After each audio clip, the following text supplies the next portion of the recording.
अगला sitting arrangement है हमारे पास 8 persons are sitting in 2 parallel rows and facing each other. In row 1, L, M, N and O are seated and faces south.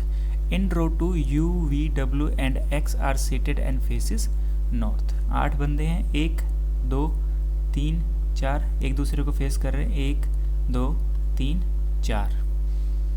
ठीक है, रो 2 में है U, V, W, X और आपका रो 1 में है L से ये साउथ की तरफ फेस कर रहे, ये वाले नॉर्थ की तरफ फेस कर रहे हैं. ठीक है, U sits second to the left of X. U जो है वो second to the left of X है. L sits third to the right of M. L sits third to the right मतलब बीच में 2 का गैप होना चाहिए और थर्ड टू द राइट बोला है तो साउथ में फेस करेंगे तो उल्टा हो जाएगा. L sits third to the left of L, तो L यहाँ पे, M हमारा यहाँ पे. W sits adjacent to X, तो W यहाँ पे भी आ सकता है और U और W यहाँ पे भी आ सकता है. W does not sit at end of the row, end row में नहीं बैठेगा तो ये वाला नहीं आएगा. O sits immediate right of N, immediate right मतलब O sits immediate left of N.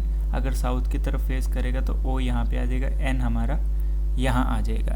N does not sit opposite to W, तो W आपका यहाँ नहीं आ सकता तो मतलब U W X आपके आ जाएंगे, U W X. अगर आप U को यहाँ रखते तो U W X ऐसे आता जो कि आपके N के अपोजिट में आ जाता, जो कि नहीं आना चाहिए. बचा कौन सा आपका U V ऐसे आ गया और ये वाला हमारा सिटिंग अरेंजमेंट सॉल्व हो गया. नेक्स्ट है 8 persons A, B, C, D, E, F, G and H are living in an 8-story building but not necessarily in the same order. The lowermost floor is number 1 and the floor immediately above is number 2 and so on. 8 बंदे हैं तो layout बना लेंगे. लाइनें कितनी होंगी horizontal? 7. 1 2 3 4 5 6 और एक 7.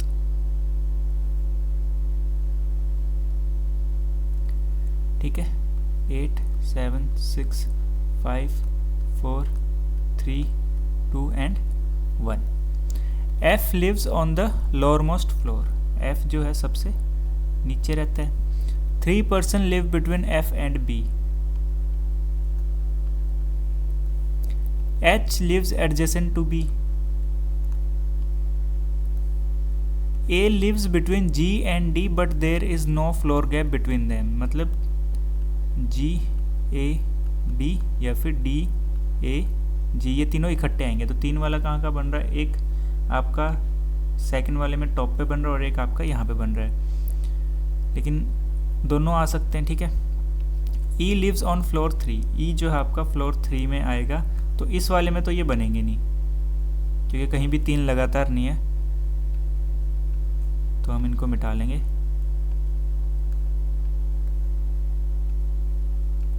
ठीक है, F यहाँ पे, H यहाँ पे, B हमारा यहाँ पे. सबसे पहले G A D, फिर D A और G. G doesn't live adjacent to B, तो ये वाला नहीं होगा. बचा कौन सा? E lives on third floor.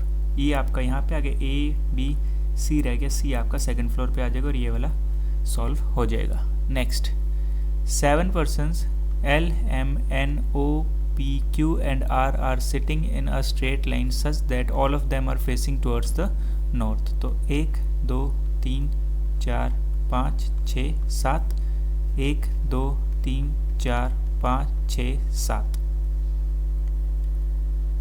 Q sits at one of the end. Q sits at one of the end. 2 persons sit between Q and M. 2 बंदे बैठेंगे Q और M के बीच में. P sits third from the right end. Third मतलब 2 का gap तो P आपका यहाँ आ जाएगा, इस वाले में P आपका यहाँ आ जाएगा. L sits third to the left of P. Third to the left मतलब 2 का गैप, L हमारा यहाँ पे, L हमारा यहाँ पे. R sits second from one end, तो सेकंड एंड इस वाले से सेकंड एंड पे बैठेगा तो एल के साथ ओवरलैप होएगा, तो आर यहाँ पे और आर यहाँ पे। N sits second to the left of O, N sits second to the left of O, इस वाले में इस टाइप से नहीं आ सकता, तो यही जो ऊपर वाला है वो हमारा सही अरेंजमेंट हो जाएगा। Next, 6 boxes U, V, W, X, Y and Z were placed one above the other in a single stack, but not necessarily in the same order. The lowermost is floor number 1 and top is number, उससे ऊपर वाला number 2 है, और ऐसे चलते चलते top पे आपका 6 आ जाएगा। जितने बोले हुए हैं 7, 6, 5 वगैरह, उससे एक कम हमें हॉरिजॉन्टल लाइंस बनानी है। जैसे 6 बोली हैं तो 1, 2, 3, 4, 5, 6, 5, 4, 3, 2, 1।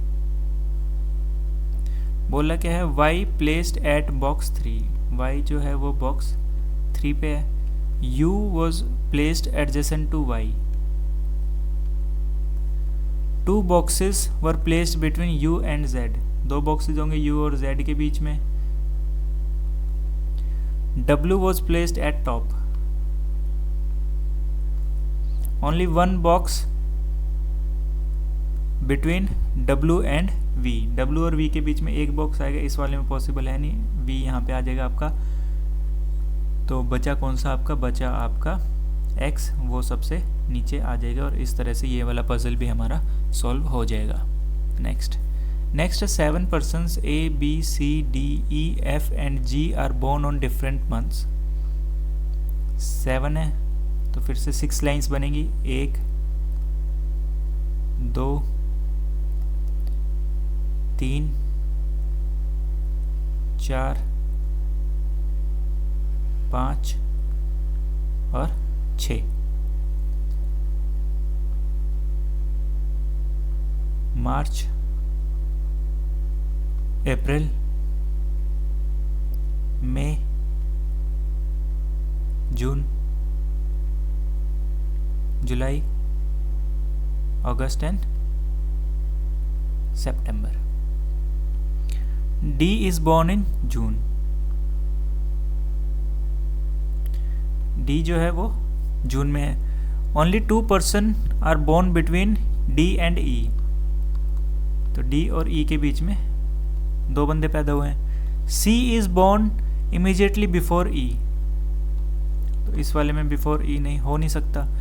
A is born 3 months before C, 3 months before C मतलब 2 का गैप होगा, A आपका यहाँ आ जाएगा। F is born immediately after B, तो F is immediately born after B, A, B, C, D, E, F, बचा कौन सा, G, वो आपका जुलाई में आ जाएगा। और इस तरह से ये वाला भी जो पजल था वो हमारा सॉल्व हो गया।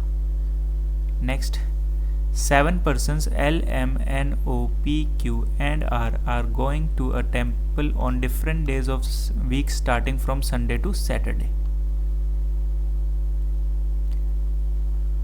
7 है तो 6 लाइंस बनेंगी, 1, 2, 3, 4, 5 और 1, 6। Sunday, Monday, Tuesday, Wednesday, Thursday, Friday और Saturday. Q goes on Tuesday, R goes 2 days after Q, 2 days after 2 days before बोला हो तो एक का गैप लेके हमें करना होगा। L goes immediately before R, only 2 person are going between L and M। N goes immediately after P, N goes immediately after P, N goes immediately after P, N goes immediately after P। O does not go after P, तो बचा कौन सा था, ओ, और यहाँ पे ओ। इसने बोला कि ओ जो है वो पी के बाद नहीं जाएगा, पी से पहले जाना चाहिए, तो पहले वाले में होगा, दूसरे वाले में जो ओ है वो पी के बाद जा रहा है, तो ये वाला कैंसिल हो जाएगा और ये वाला हमारा सही आंसर हो जाएगा। नेक्स्ट, ये वाला आपका होमवर्क है, इसका जो भी आंसर आएगा आप मुझे कमेंट सेक्शन में लिख के बताइएगा। तो आज वाली क्लास में इतना ही, मिलेंगे नेक्स्ट क्लास में। Thank you.